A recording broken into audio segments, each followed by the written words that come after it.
Welcome back. Today we're going to look at something going on with NFL franchise relocation, something that's in the news. We haven't gotten to it, but this is as good a time as any because there's a lot going on. We can talk about franchise relocation a lot in this course. Whether it's an antitrust violation to not allow teams to move, this is something that comes up a lot. And here we are. You know, when I started in the NFL with the Packers in 1999, one of the agenda items at my first meeting back in March of 1999 was, what are we going to do about a team in LA? Getting a team to LA. That was 16 years ago, and we still don't have a team. It's always been not the right ownership, not the right location, no stadium. Well, now we have a quite different situation. Within the last week, here's what's going on.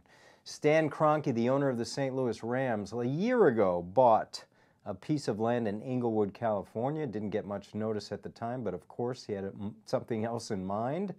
He put a literal and figurative stake in the ground to be the first to claim a stake to LA.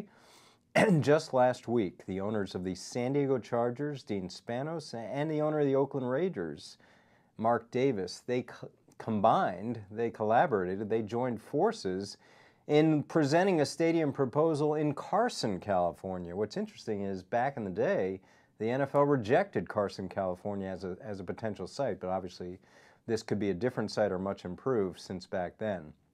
Now we have not one, not two, but three franchises talking about moving in LA. So what's going to happen? Well, nothing's going to happen in terms of a move in 2015. What will happen is the natural reaction. The jurisdictions of St. Louis and San Diego and Oakland will respond. And they will respond with meetings about getting the upgrades that these owners want, getting the renovations, getting the parking, getting the concessions, and maybe even getting brand new buildings that are state-of-the-art updated stadiums in St. Louis, in San Diego, in Los Angeles. That's what this is all about. It's leverage for a better deal. If they don't, then we could see relocation. I'm not counting any chickens about being relocation in LA next year at all, because I think this is always a stalking horse for better deals, and Oakland and San Diego and St. Louis will be offered better deals. The real issue becomes, if they are offered better deals, which I think all of them will be, are they still going to try to move? Then we get to the NFL issue. Relocation requires a 3/4 vote. 24 out of 32 owners must approve the relocation.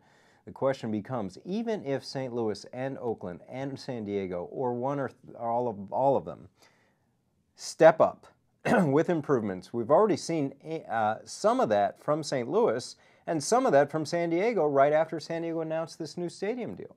So we'll see.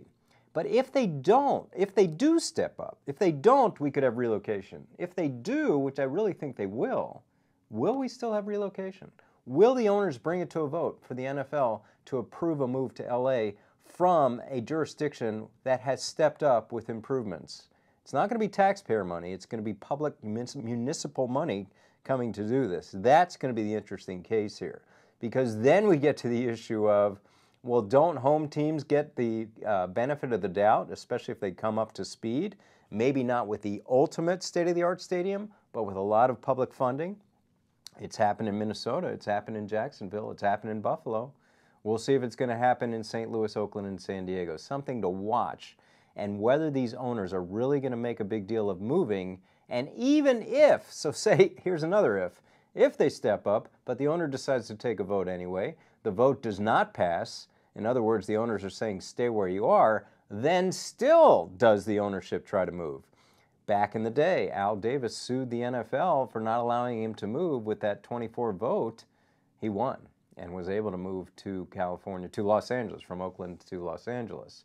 So we'll see. We'll see what happens. This is the first stake in the ground, as I said, literally and figuratively, from St. Louis and now San Diego and Oakland.